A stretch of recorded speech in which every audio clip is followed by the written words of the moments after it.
여러분 안녕하십니까, 군수날입니다. 최근 선관위는 숱한 의혹과 논란 속에서도 소위 헌법기관임을 내세워서 방향무인하고 오만방자한 태도를 취해왔습니다. 이런 선관위의 현주소와 관련해 캐나다 맥메스터대 송재윤 교수는 조선일보에 실은 칼럼에서 선관위가 대체 왜 어떤 법적 근거로 무엇이 구려서 7차례나 북한에서 해킹당한 후에도 보안점검을 거부하는가라면서 편중인사, 편파조치, 부실관리, 부정의혹, 도용세습 등으로 공정성을 의심받는 선관위가 민주선거를 관리할 수 있겠는가라고 질타했습니다. 지난 영상에서 여러분들에게 보도해드렸던 송재윤 교수의 이 칼럼에서는 또 차제 정부는 선관위의 모든 활동을 전면적으로 감사하고 철저하게 재정비해야 한다고 촉구했습니다. 이 같은 중앙선관위에 대한 여러 각계의 비판이 잇따르면서 선관위가 드디어 백기를 드는 것일까요? 북한에 해킹당한 정황을 국정원으로부터 통보받았지만 국정원의 보안점검 권고를 거부했다는 논란에 휘말린 중앙선관위가 국정원과 정보통신산업진흥원의 보안점검을 받겠다는 입장을 전했다고 중앙일보가 여권 고위관계자의 말을 인용해서 단독 보도했습니다. 중앙일보 강찬호 논설위원이 취재해서 15일 오후 중앙일보 인터넷판에 올라온 백기든 선관위 국정원 보안점검 받기로라는 제목의 이 기사에 따르면 여권 관계자는 선관위 관계자가 선관위의 사이버 보안을 위해 국정원과 정보통신진흥원의 보안점검을 받겠다는 입장을 전했다고 말했다고 합니다. 선관위는 또 사무총장과 사무차장 딸들이 선관위 경력직으로 채용된 이른바 고용세습 논란, 특혜 채용 의혹 논란에 대해서도 일단 자체 특별감사를 실시하되 결과에 따라서는 감사원의 감사를 받는 방안도 검토하겠다는 입장을 전했다고 여권 관계자는 밝혔다고 합니다. 이와 관련해 선관위 소식통은 선관위는 국정원과 과기부 산하 정보통신진흥원이 함께 보안점검을 하는 체제를 구상 중이라고 전했다고 중앙일보는 보도했습니다. 앞서 국정원은 최근 2년간 선관위 측에 북한 정찰총국의 해킹 메일과 악성 코드 감염 등 해킹 공격 사실을 7차례, 다른 외부 세력 공격을 포함하면 8차례 통보하면서 보안점검을 받도록 권고했으나 선관위는 소위 헌법상 독립기관인 점과 정치적 논란 소지 등을 이유로 거부해서 큰 파문을 불러일으킨 바가 있습니다. 선관위가 북한의 해킹 공격을 받았는데도 국정원의 보안점검을 거부했다는 사실이 5월 3일 중앙일보의 단독 보도로 알려지자 선관위는 북한 해킹 메일과 악성 코드 수신 감염 사실을 국정원으로부터 문서나 유선으로 통보받은 사실이 없다고 주장했습니다. 그러나 TV조선의 2차례에 걸친 단독 보도를 통해 국정원이 선관위에 이메일과 전화로 8차례에 걸쳐서 공격 유형 및 일시, IP 및 대응 조치 상황을 통보했다고 국회에 밝히고 내역까지 이례적으로 공개했습니다.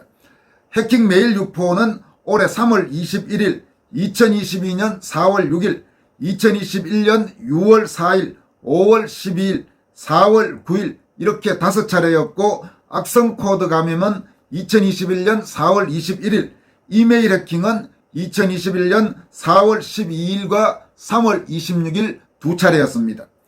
북한 정찰총국 소행이라고 밝힌 7건은 북한의 정찰총국 산하 해커 조직인 라자루스가 벌인 것으로 추정되고 있습니다.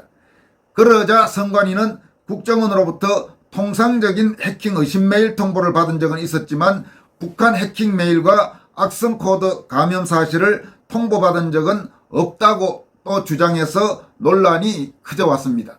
여권 고위 관계자는 중앙일보에 사전선거 관리 부실 논란에 이어 감사원의 감사를 거부하더니 북한 해킹 피해를 막기 위한 국정원의 보안점검마저 거부하는 선관위의 행태에 여론의 비난이 거세지자 선관위가 국정원의 보안점검을 받겠다고 사실상 백기투항한 것으로 보인다고 말했다고 합니다.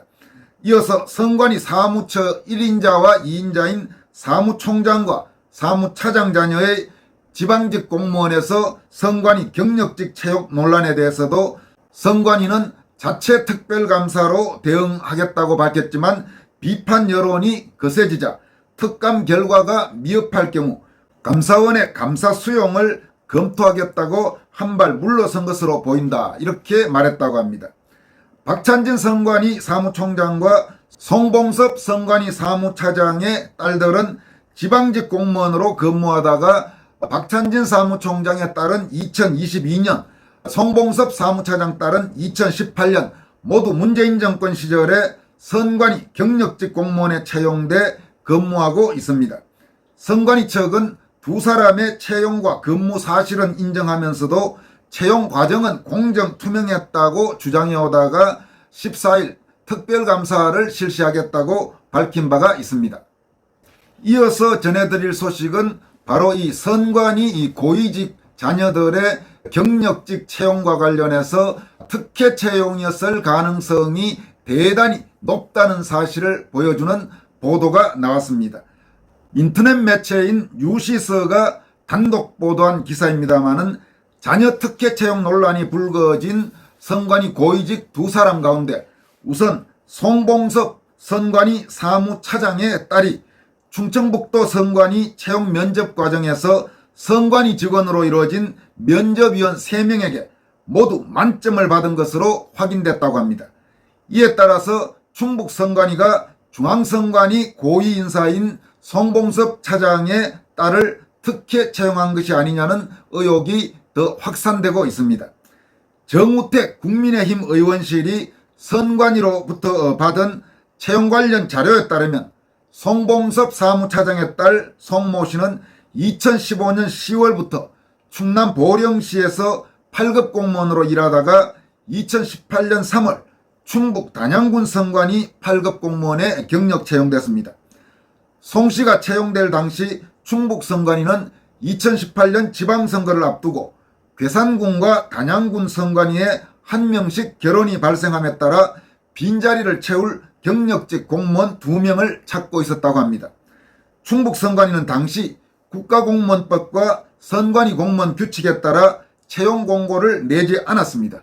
이른바 핀셋 채용으로 알려진 비다수인 대상 채용 시에는 결혼이 생긴 곳의 지자체 또는 광역지자체 지인을 통해 추천받는 것으로 알려지고 있습니다.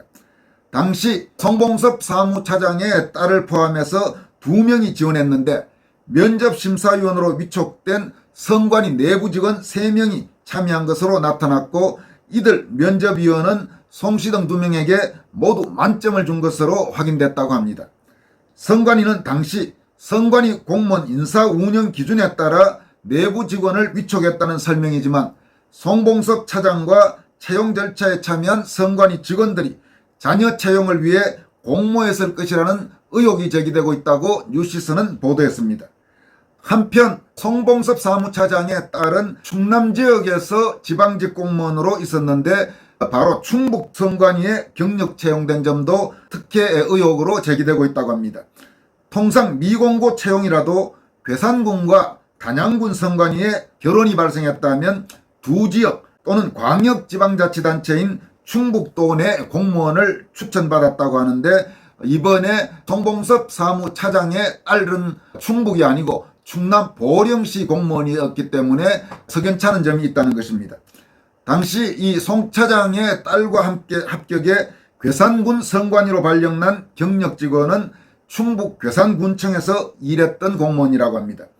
이 같은 점에 비추어 볼 때 충남 보령시에서 근무하던 송 차장의 딸이 도경계를 넘어 충북 선관위에 채용됐다는 사실 자체가 이상할 수밖에 없다는 지적이 나오고 있습니다. 현재까지 경력 채용 특혜 논란과 관련해 선관위는 채용 및 승진에 일체의 특혜와 위법 사항이 없다고 계속 주장하고 있습니다. 송봉섭 사무차장의 딸은 2018년 3월 단양군 선관위에 경력 채용된 후 진천군 선관위를 거쳐서 현재는 충북도 선관위에서 근무 중이라고 뉴시스는 보도했습니다. 마지막으로 살펴볼 소식은 최근 큰 파문을 불러일으키고 있는 4.15 총선 비례대표 선거 무효소송 첫 변론기일 상황과 관련해서 언론인인 허정구 전 한국경제신문 논설위원이 신의 경제에 이른 선거재판이라는 제목으로 대법원을 강도 높게 질타하는 것을 자신의 SNS에 올렸습니다. 허정구 전 논설위원은 이번 사건을 처음으로 보도한 권순알TV 유튜브 보도를 링크하면서 다음과 같이 밝혔습니다. 대법원의 선거재판이 갈수록 가관이다. 이제는 증거도 보지 않고 변론도 듣지 않고 판결을 내리겠단다. 독심술로 모든 걸 꿰뚫어보는 신의 경제에 이런 모양이다 라고 글을 시작했습니다. 그는 이어서 5월 12일 민유숙 대법관은 지난 2020년 4.15 총선 당시 기독자유통일당이 제기한 비례대표 선거 무효소송에 대해 모든 증거 신청을 기각하고 변론을 종결한 뒤 추후 선고하겠다는 폭탄 선언을 했다고 밝혔습니다. 허정구 논설위원은 이어서 대법원 특별 2부의 재판관들 민유숙, 조재현, 천대엽, 이동호는 기막힌 묘수라고 생각한 모양이다. 그들이 웃는 소리가 귀에 들리는 듯 하다라고 말하면서 세 가지를 지적했습니다. 1. 재검표를 하면 부정선거 증거가 만천하에 드러난다. 비례대표 투표지는 길이가 48cm에 이르러 위조의 흔적이 더욱 뚜렷이 드러난다. 개표 때 발표한 숫자와 보관한 투표지 수에 큰 차이가 날 것이다. 인천 연수원 선관위가 비례대표 투표지에 대한 증거 보존을 필사적으로 저지한 것은 그 때문이 아닌가. 2. 부정선거를 파묻는 방법은 하나뿐이다.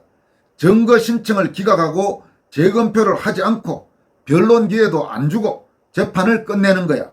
인천 연수원, 파주, 오산, 영등포 등의 재판에 대한 반응을 봐. 우리가 무슨 수작을 벌이든 무슨 궤변을 늘어놓든 신문에 기사 한 줄 안 나고 말로 먹고 사는 국회의원들이 꿀먹은 벙어리가 되어 입도 뻥긋 안 하잖아. 3. 윤석열 정부가 법치다 자유다 국가 정상화다 뭐다 떠들어대지만 말뿐이지 뭐 하나 제대로 하는 것 봤어? 남은 4년은 안 봐도 훤해. 뭐니 해도 우리를 받쳐주는 뒷배가 최고야. 참으로 든든해. 비록 대통령이란 자리를 뺏겼지만 우리를 보호하는 거대한 카르텔은 붕괴 조짐을 보이기는커녕 기스 하나 안 나고 있잖아. 하하하. 허정구 전 환경논설위원이 쓴 신의 경제에 이른 선거재판이라는 제목의 글입니다. 참 답답합니다. 그리고 여러 가지 많은 생각이 들게 합니다. 여기까지 하겠습니다. 고맙습니다.